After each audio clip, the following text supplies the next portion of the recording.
Well, hello, good afternoon, good evening, good morning, depending on where in the world you are tuning in from. My name is Adrian Reed, and a very warm welcome to this BA Community webinar. Particular welcome if you're joining from the UK or anywhere in Europe, really, because there is, of course, a soccer match, a football match going on at this very, very moment. And I'm very, very pleased that you've chosen to do some professional development instead of, or probably as well as, watching the match, which is, of course, a very good use of multitasking. And I'm really pleased to be joined by Rachel Drinkwater, very well known professional in the business analysis community, author, blogger, speaker, and of course senior business analyst as well. I should mention that. And we're going to be talking today about well, the power to change the digital world. We've probably all heard the expression digital transformation. It's almost become a bit of a cliche, but what does it really mean? And not only that, should we be thinking about empathy and ethics as we go along our digital transformation journeys? Well, spoiler alert, yes, we absolutely should. But of course, how we do that and how we build that into our practice is so very, very important. So Rachel, thank you very much for joining us.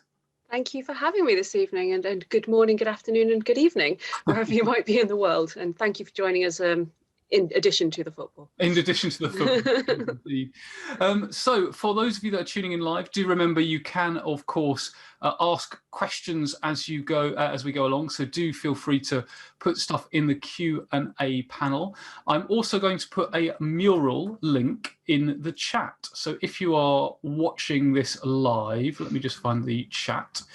You'll be able to go on the mural board and add any comments, any thoughts, sort of takeaways from the session. So I will just screen share that with you so you can have a look at how that looks. So you'll see if you click on that mural link, you'll get taken to this mural board. All you need to do as we're chatting along is you can double click and add your thoughts. And it's a great way of note-taking, collective note-taking as we go through the session, and we'll see what you put on there as we go along.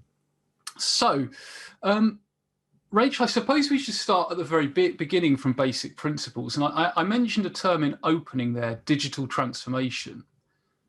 What does it mean? Because it's thrown around quite a lot, but I mean, when you say digital transformation, what does it mean to you? Well, it is the million-dollar question, isn't it? It's different things to different organisations. And in advance of this, I sort of Googled, what is digital transformation? So I'm going to come and talk to you about it.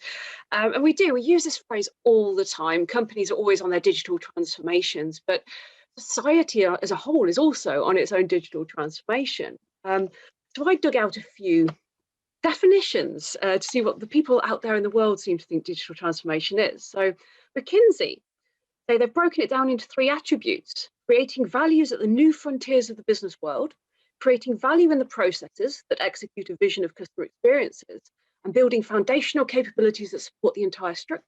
Very grand, very enterprise level.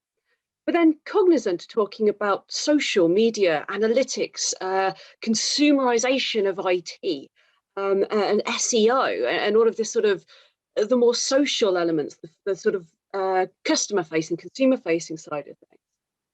And then Aegis are claiming that mastering the art of digital transformation is in the 4 pillars of Industry 4.0, engaging customers, empowering employees, optimizing production, and transforming products and services. So nobody really has a definitive answer. I mean, it came around about 2012. I think we started to hear this phrase digital transformation, and digital started to really take off as a thing in its own right.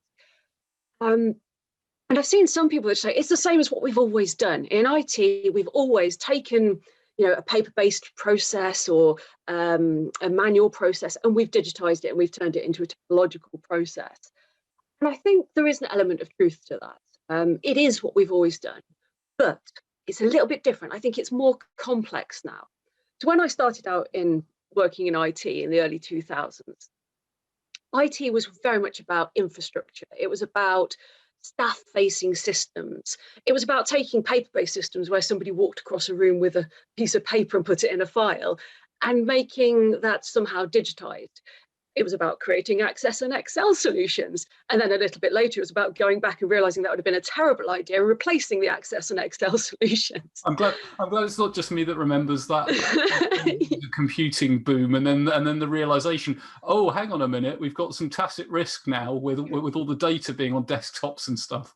Exactly, no version control and locally stored access databases. And then thinking about things like manufacturing, which is where I started my career. Manufacturing's been automated for years, but it was thinking about monitoring that and sort of just in time and how that could be automated. So it's more complex today. We're not just thinking about our systems and what's inside our organization. We're spreading out. We're thinking about how we interact with our customers. Technology is more pervasive. So it's not just staff doing their job, it's staff communicating with each other. Gone are the days of just email. We've got web chat. We've got people, they've got blurring of lines as well. People don't just work in 9 to 5 anymore. There's so much more to it. So it's more complex. As I've said, it's more externally facing than it used to be. And I think the third big thing that is different to what it used to be is it's much faster. So the pace of change has just gone through the roof. And it's because society underwent its own digital transformation. We've got smartphones. We had cheaper technology, cheaper data, cheaper storage, which meant that everybody's lives suddenly were lived online in this constantly connected world. So companies followed. It's like, brilliant, there's an opportunity to constantly talk to our customers, communicate with them, capture information from them. And from that, digital disruption came about. We had organizations that were innovators and disruptors. And then we had traditional organizations that had to go through this digital transformation, needing to transform to keep up with all these new technological advancements and this disruption. So I think going back to your original question, there is no one answer to what is digital transformation. It's different for every organization because every organization is in a different place. They're in a different level of maturity with it. And it's constantly changing at a very, very rapid rate. Yeah, it's interesting. And as you were giving those definitions at the very beginning, the McKinsey's definitions and the others and the cognizance, I was thinking all of them are fine. Like it's hard to say that any of them aren't correct, but they're almost so generalized to be saying nothing, if you know what I mean. So it's hard to, it's sort of like reading a horoscope in a way, isn't it, where if you could sort of read anything into it if you wanted to, but maybe that's right then, maybe because actually if there is no one digital transformation and it's all about context, then we shouldn't search for a definition. We should look for the sort of general traits, and we should think about the outcomes and and the techniques that we use. Absolutely. It's the same as any strategy. So you've got where you are now, where you want to be, and that where you want to be is going to be shaped by your organization, its missions, its values, its customers, your products and services. So there's going to be no one size fits all for that strategy that takes you from where you are now to where you want to be, because that desired place, that nirvana, is different for every organization. So the definition has to be, by definition, very broad and very broad stroke, so it can apply for all of these different scenarios. It's interesting, isn't it? A word I find myself saying a lot even more now than previously is context. It's all about context, and the organizational context, the societal context, whether or not we're in a pandemic context, and what's going to happen next type of thing. So pivoting from that or moving on from that, one of the things that I know we've talked about previously, and I know you and I are very, very enthusiastic about, is ethics. And it's probably fair to say that with digital transformation can come unintended consequences that can have an impact on some folks somewhere, on some people somewhere. So what would you say some of the unintended ethical consequences of, like, let's say, a digital by default strategy? What could some unintended consequences be? Yeah, and I think that's really interesting because there are a lot of organisations that are they're embracing digital. I've worked in organisations where one of the corporate pillars is digital first. Um, and I was in a meeting once and somebody said, we need an app for that. And somebody sort of put their hand up, tends to, We why do we always need an app? That's always the answer. And it's exactly that. It's like, well, everything's an app. We always have apps. Apps are what we do. But there was no thought about the business need, about the customer's need, the customer's journey, or those consequences. And I similarly worked on a project, and it was around lone workers. So it was ensuring that when an employee was working on their own in a dangerous environment, they had some means of raising an alarm if they got into trouble. So whether that was they were in an urban area and they, were under attack, being mugged or whatever, or if they were in an industrial environment and had to fall or come to some harm any other way. And the brief I was given was go and spec out an app for this. So at no point had anyone consulted anybody out in the field. It was just, there's going to be an app. This is what we're going to do. We're going to give them iPhones and there's going to be an app on there. And that's the solution. Within about 5 minutes of speaking to somebody in the field, they said, please don't give us an app and please don't give us a mobile phone. We work in dirty environments. Our hands are in gloves. We're wearing PPE. It's wet. A mobile phone's going to last 5 minutes and we're not even going to be able to activate it. If we have a fall, how is that going to work? And they were so concerned that they were going to be given an app. And that's a situation where actually going digital first could put people's lives at risk. What these people actually wanted was a little tough device that had a little tip meter on that if they fell, it automatically alerted a support centre somewhere and would deploy some kind of emergency support. But it was that sense that it must be an app must be the solution for everything. And you have situations, I was trying to use my online banking today and on my desktop app, and it gave me this wonderful alert saying, to prevent fraud, we've sent you a text message. Brilliant. I live in a village which has no 4G whatsoever. I'll receive that text message in 2 days when I drive out of the village. So I can't use my online banking. And there's again this assumption because the people who build the solution think that everybody has mobile signal. There's no backup plan for those that don't, which is actually a surprisingly large amount of people in the UK. We have a lot of rural areas. We also have a lot of older people who don't have Wi-Fi. They don't have the internet. My grandma doesn't have the internet, for example, and she's getting left behind because of these digital first approaches. So there's always got to be an app for this. What about the people that don't have that technology? We're seeing in education, due to the pandemic, digital poverty is emerging, where we're finding actually some students can't keep up with their studies because they simply don't have the technology to do so. There again is that assumption that everybody's got some form of device. It's really interesting as you were speaking there, Rachel. I was thinking about personas, and I'm a real fan of personas when they're used well. And what I mean by that is I think the best personas are based on data or insight. I think it's also fine to do it on a hypothesis, so like a proto-persona, like a prototype where you then later validate it or whatever. But I don't know about you, but I have to sometimes, I have to stop my inner monologue coming out when I see like, well, this is Millie the Millennial. Millie the Millennial spends all her time on TikTok and doesn't like hard work. And here we've got Peter the Pensioner. Peter doesn't know how the world works anymore. And it's, all these quaint, and I just look at them and think, that's not a persona, that's actually a mildly offensive stereotype. But in fact, probably a very stereotype, because I know people in their 70s and 80s who are as adept at some people in their 20s at technology. It's not age isn't the only sort of deciding factor.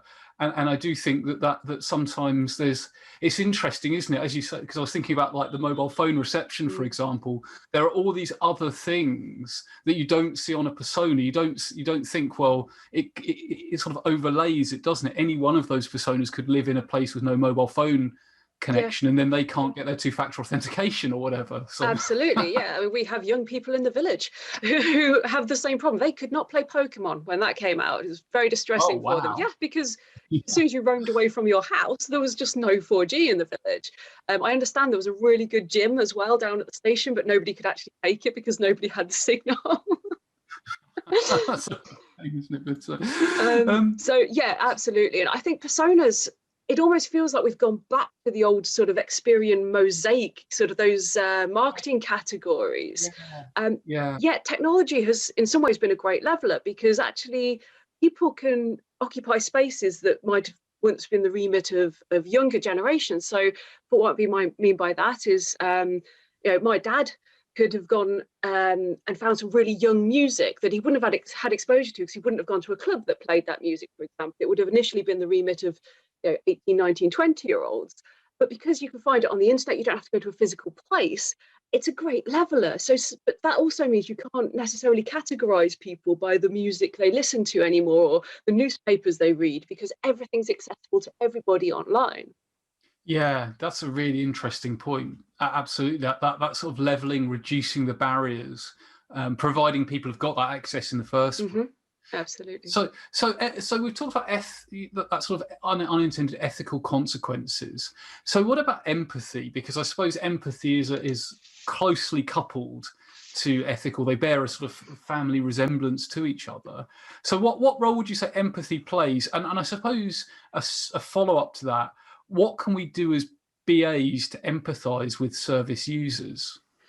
Yeah, and I was actually looking at the definition of empathy today, and I actually think we talk more about compassion, because I found empathy, the action of understanding, being aware. So I'm all about quoting today. The action of understanding, being aware of, being sensitive to, and vicariously experiencing the feeling, thoughts, and experience of another, which is great. That's absolutely what we need to do. We need to sort of understand what other people are experiencing and how they're feeling, what they're thinking, when they're using our digital experiences, for example, or interacting with our brand or our products.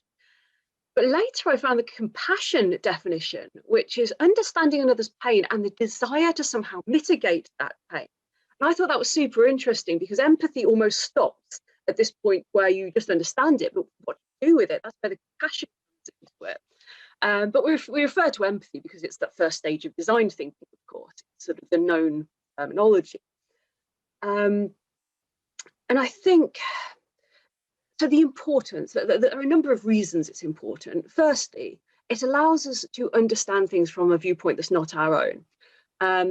I've been in a lot of rooms where we have effectively designed a system without ever speaking to a user. We've spoken to subject matter experts, we've spoken to experts in the business, but actually we've never actually asked somebody, what is it like living your life? How do you interact with our brand? How do you need to operate? It would be like somebody coming to me and saying, can you always receive a text message for online banking, for example? It's having those conversations so you can understand different people's worldview and journeys.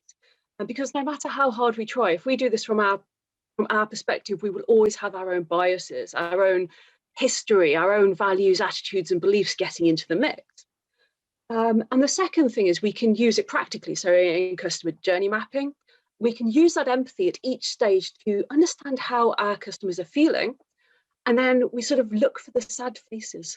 So if they are, if there's a part in that customer journey where they're really not having a great time, where there's a problem, that's a great place to start prioritizing the improvements you want to make. How do you improve that journey?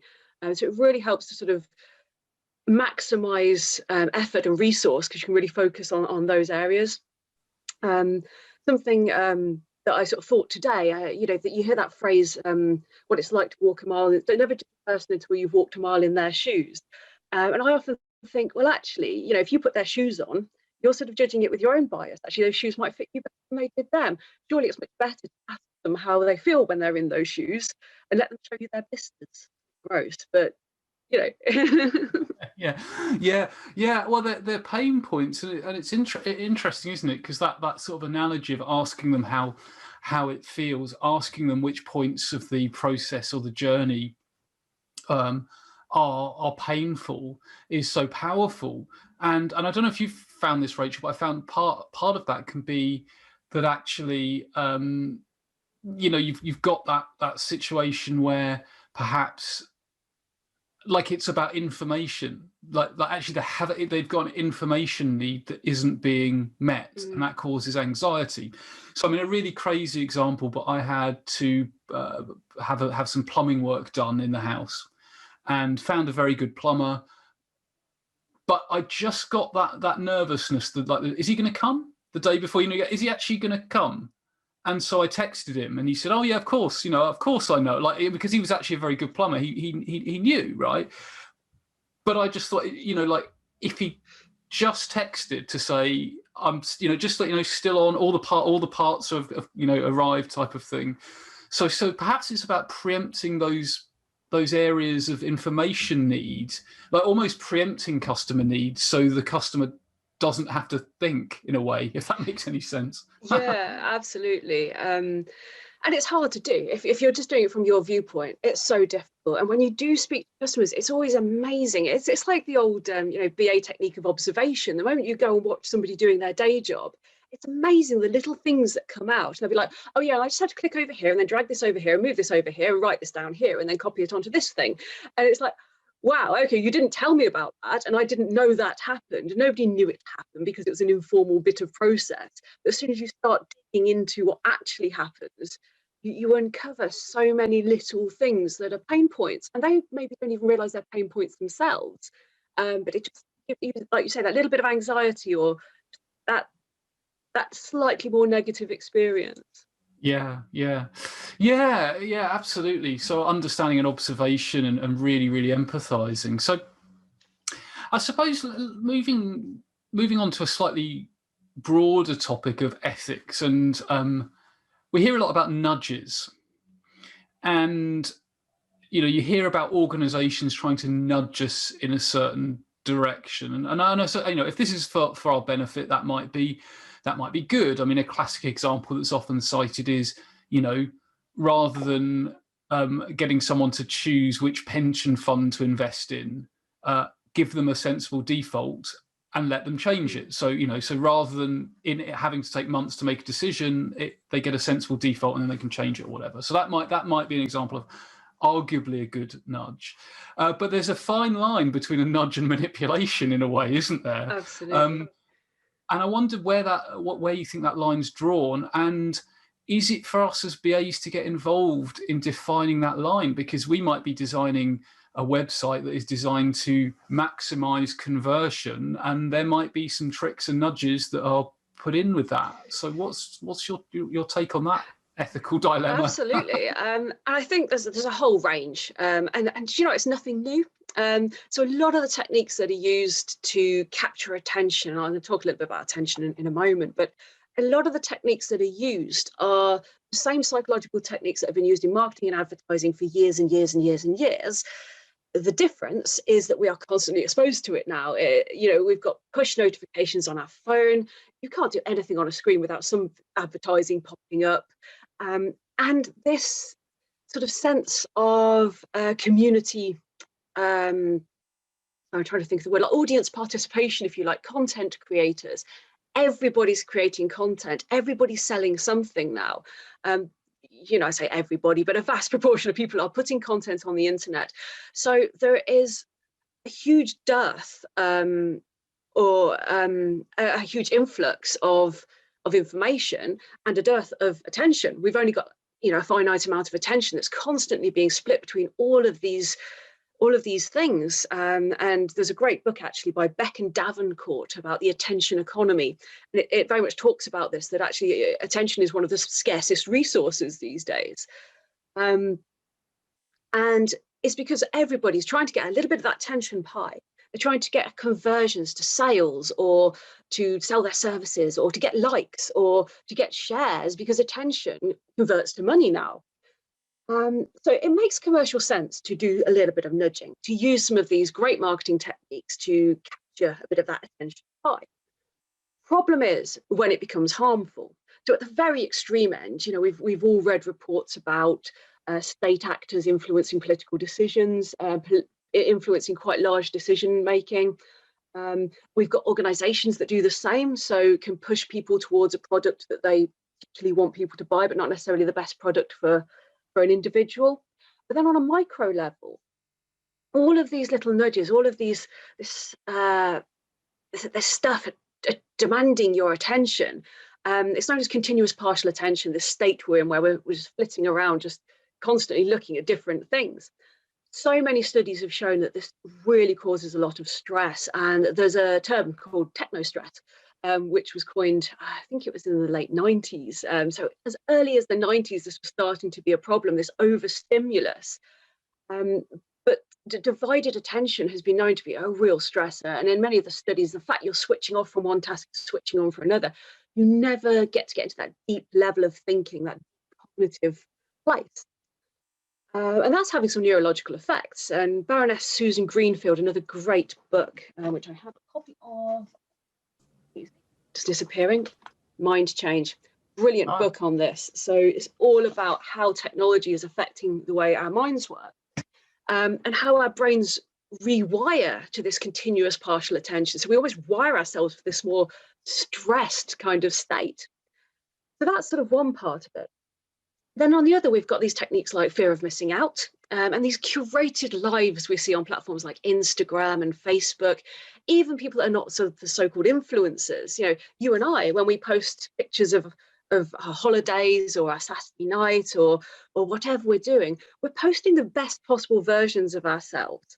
And that actually leads to quite a lot of sense of inadequacy. It's been connected to a lot of mental health problems, to eating disorders, all of these sort of things, because people are seeing these perfect lives curated online and get this sense of, I'm missing out, I'm not doing well enough. I'm terrible on LinkedIn. I look at people on LinkedIn and I just feel completely inadequate, that I should be doing so much more than I actually am.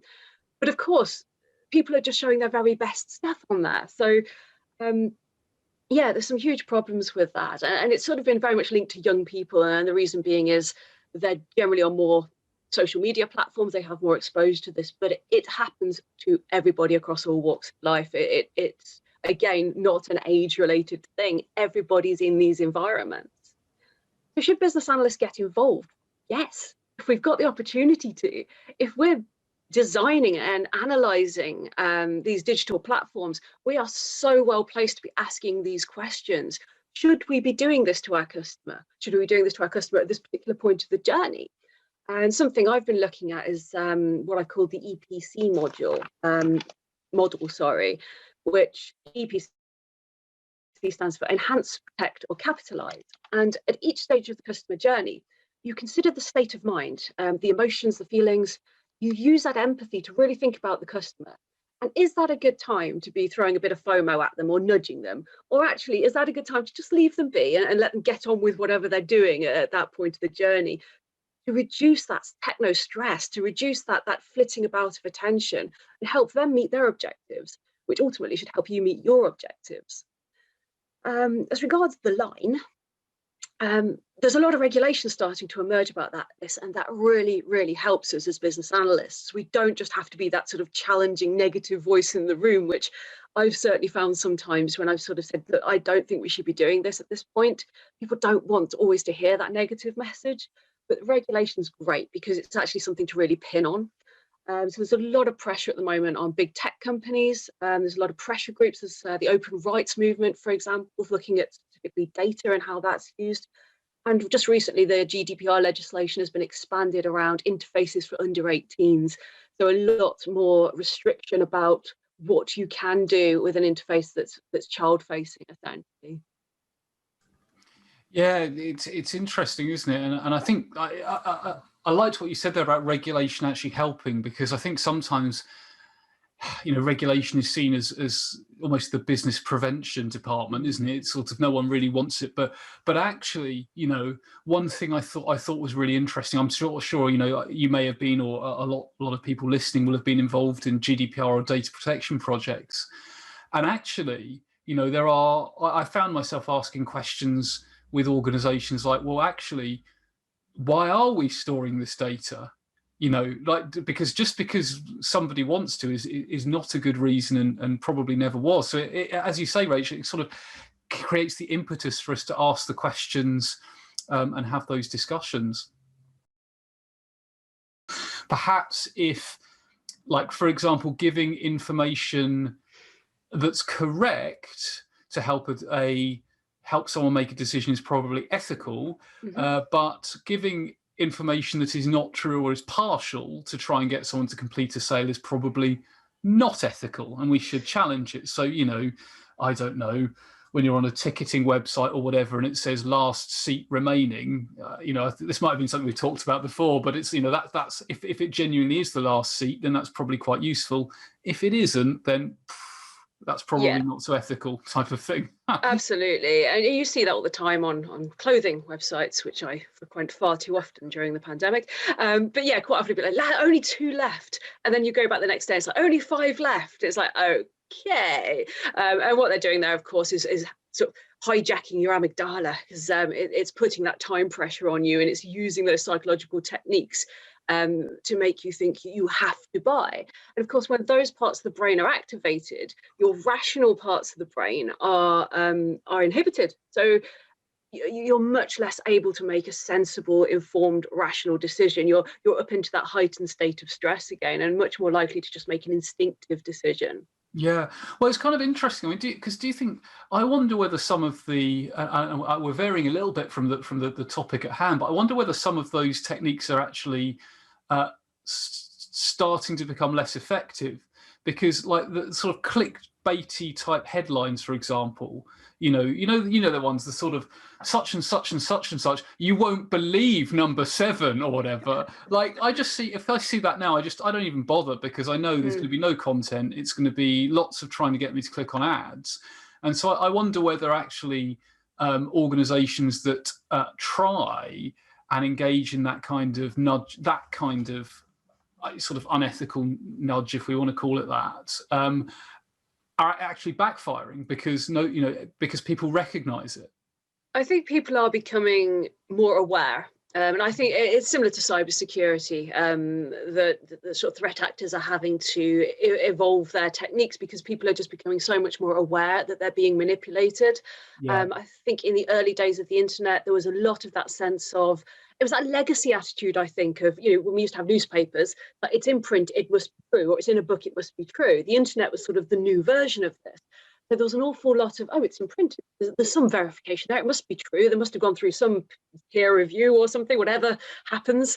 And I really do think there was that association for a long, long time. And I think people are really starting to cotton on to, actually, just because it's in print, anybody could have written that there's no real control over this. So yeah, I think you're absolutely right. I think it is becoming less effective in some ways. It's interesting. We've got a comment from Nefra. So always pleased when you can join us, Nefra. Very regular tunes in. So Nefra says, as a customer, I have great respect for a salesperson who will have the courage to tell me what doesn't suit me. I'm more likely to buy from them because they're telling me the truth. Something to learn from, maybe. I think that's a really, really, really good observation. Yeah, absolutely. And there's a lot to be said for trust. So not wanting to turn that into a nasty manipulative technique, but you will get certain brands that just write lovely newsletters, or on social media, you seem to build a lovely rapport with them. Innocent Drinks, fantastic example. Throughout the pandemic, they've done daily posts. It's hilarious. There's a picture of a dog or cat or guinea pig on there, excuse me.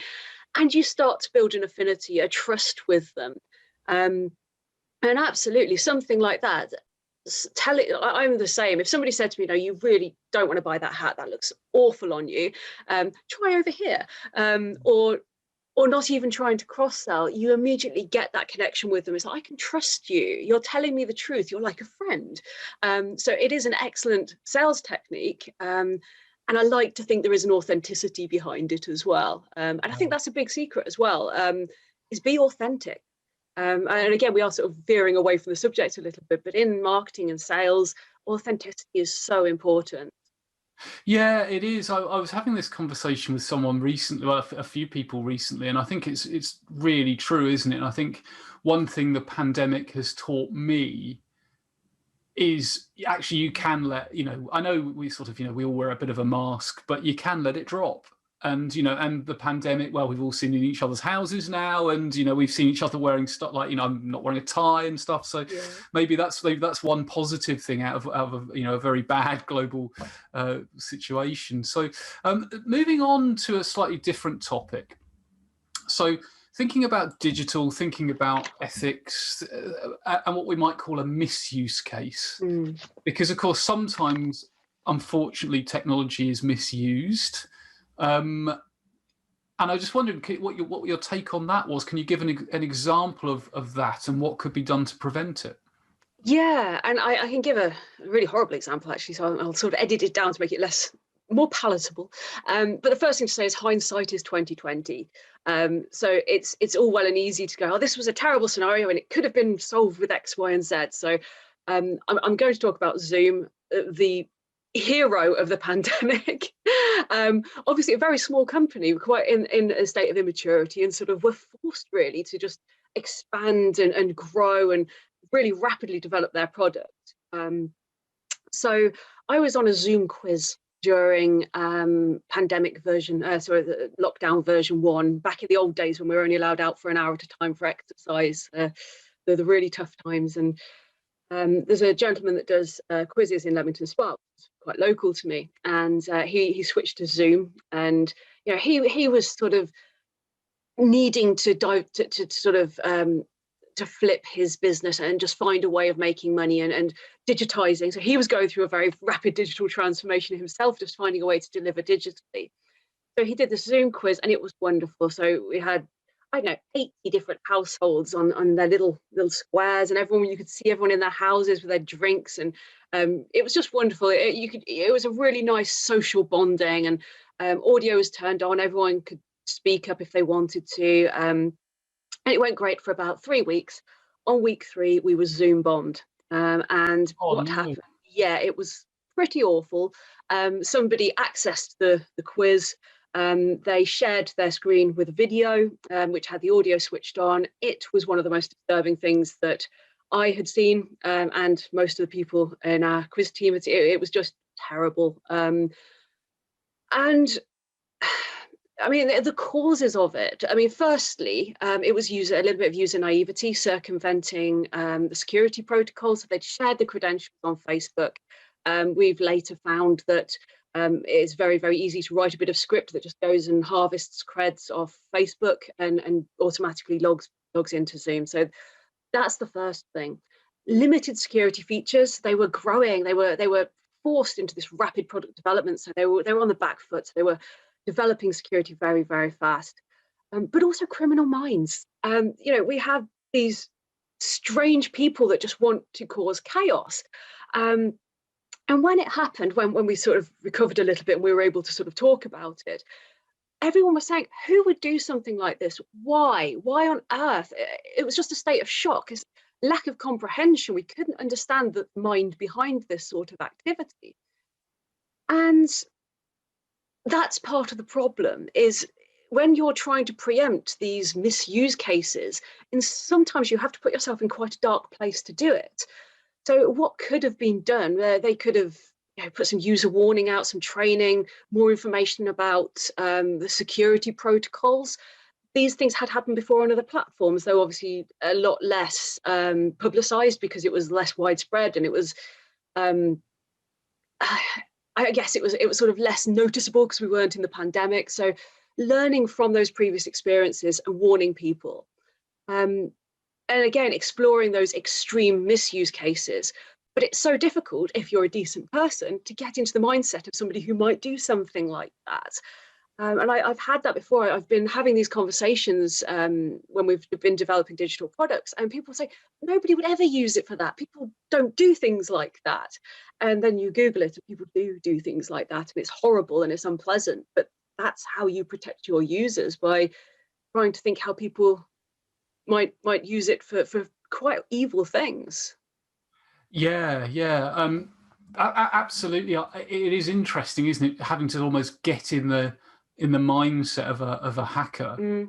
And you mentioned different types of sort of threat actors there, like I would guess, and this isn't my forte, but I would guess someone who is representing a hostile foreign state is going to be doing a different thing to the, because I think that's it, isn't it? There's this cliche that it's all sort of, teenagers in bedrooms, but that's not the case. We're not in that world anymore. Yes, I'm sure that stuff still does happen, but it's not the 80s where it's someone with a modem trying to doing it for a bit of lark type of thing. And actually, I've just managed to find a URL. I'm going to put it into the chat for those of you that are here live, because I binge listened to a podcast on the BBC called The Lazarus Heist, which is about a absolutely fascinating set of hacks, including to the SWIFT system, which is the system that enables money to move around, and allegedly involving a foreign state government, allegedly, of course, but it's well worth a listen. But there are 10 episodes, and believe me, once you listen to the first one, you'll listen to all of them. So if you're outside the UK, I don't know if you better get that, but if you're inside the UK, definitely worth a listen. Excellent. Well, we're sort of really some really broad topics we're talking about. One thing I want to move on to start to sort of round off the conversation is about tools and techniques. Because we've talked about ethics, we've talked about empathy, we've talked about misuse cases, we've talked about nudges. But what BA tools or techniques can help us alleviate or at least mitigate some of the challenges that we've discussed? Yeah, and there are actually quite a few, and there's a lot of stuff we do already. I mean, non-functional requirements for starters. We think about things like data privacy, we think about regulation, we think about cybersecurity. So that's a great starting point, because we're already saying that whatever solution we make has to adhere to that regulation. It has to have some element of data privacy and cybersecurity. So brilliant starting point. But if we're thinking about things like misuse cases, and just going back to that previous example, how do you preempt something when there doesn't appear to be any motivation behind it? It wasn't financially incentivized, it was just somebody causing chaos. That's really hard to try and preempt. But there are some techniques. So in manufacturing, they run workshops around risk assessment of unintended customer use. So what they'll do is they'll get a product in a room, and they will just see what they can do with it, and they will document everything. And apparently it can be quite entertaining depending on what the product is. But that's a really good way of doing it. Just be a bit off the cuff and off the wall. Don't think like yourself.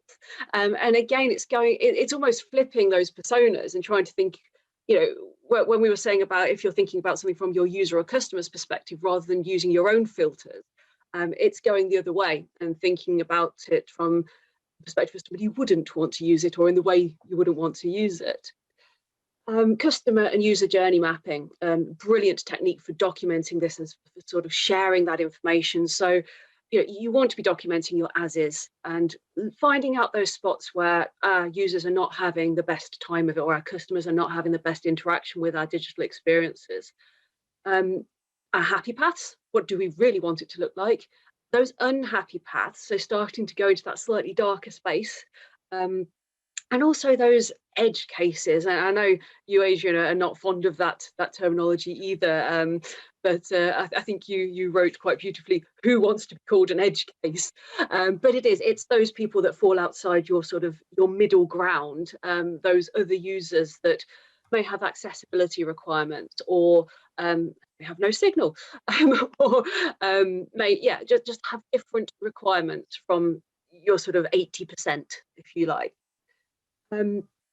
There's the extrapolation on that user journey. So I spoke earlier about my EPC model, my exploit, protect and capitalize model. So you can go from, okay, we've got this person at this point of the user journey, and this is their digital touch point, and they're on a train and they're stressed. This is not a time to be giving them lots of information. So let's protect them. Let's just help them do the task we want them to do. Or we've got this person at the end of the journey. They've, they've submitted a paper if it's a student and they're about to log off. Actually, this is a good time. We can probably capitalize on the fact we've got their attention, and we could cross-sell them something. We could say, go and check the book out at the library, because it's safe to do so. It's not going to affect their mental well-being. And I think the overall thing, that the big thing to do is talk to your users or talk to your customers, talk to the people who are on this journey, who are using these tools and techniques, have focus groups, have interviews, observe, all that good stuff that we as BAs, it's right there, fundamental of what we do.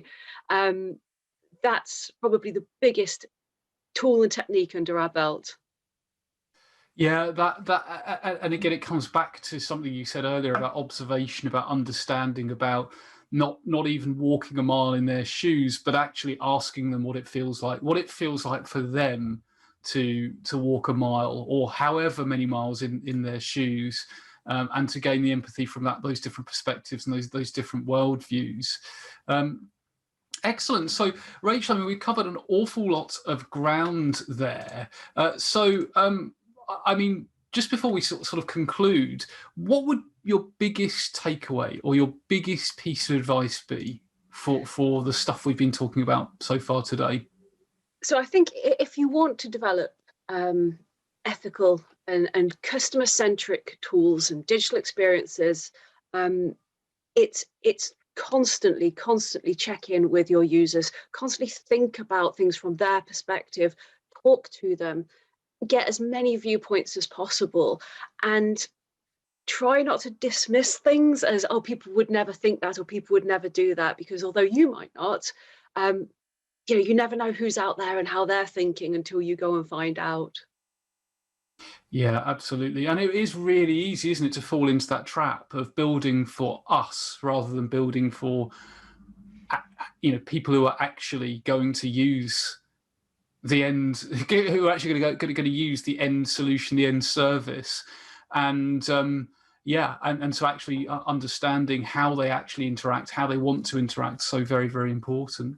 Absolutely. And I think we do a lot of assuming as well, especially when designing for younger people.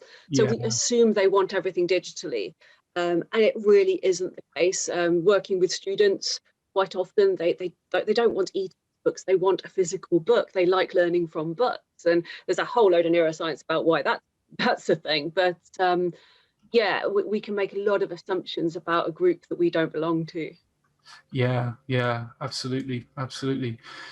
Well, let's just take a look at the mural board, which is always interesting to see how much people have been, and every webinar it's a bit different, right? Because in this webinar, the people involved, and thanks to everyone who's contributed to this, by the way, but have done like an affinity sort as they've gone along, which I think is just awesome.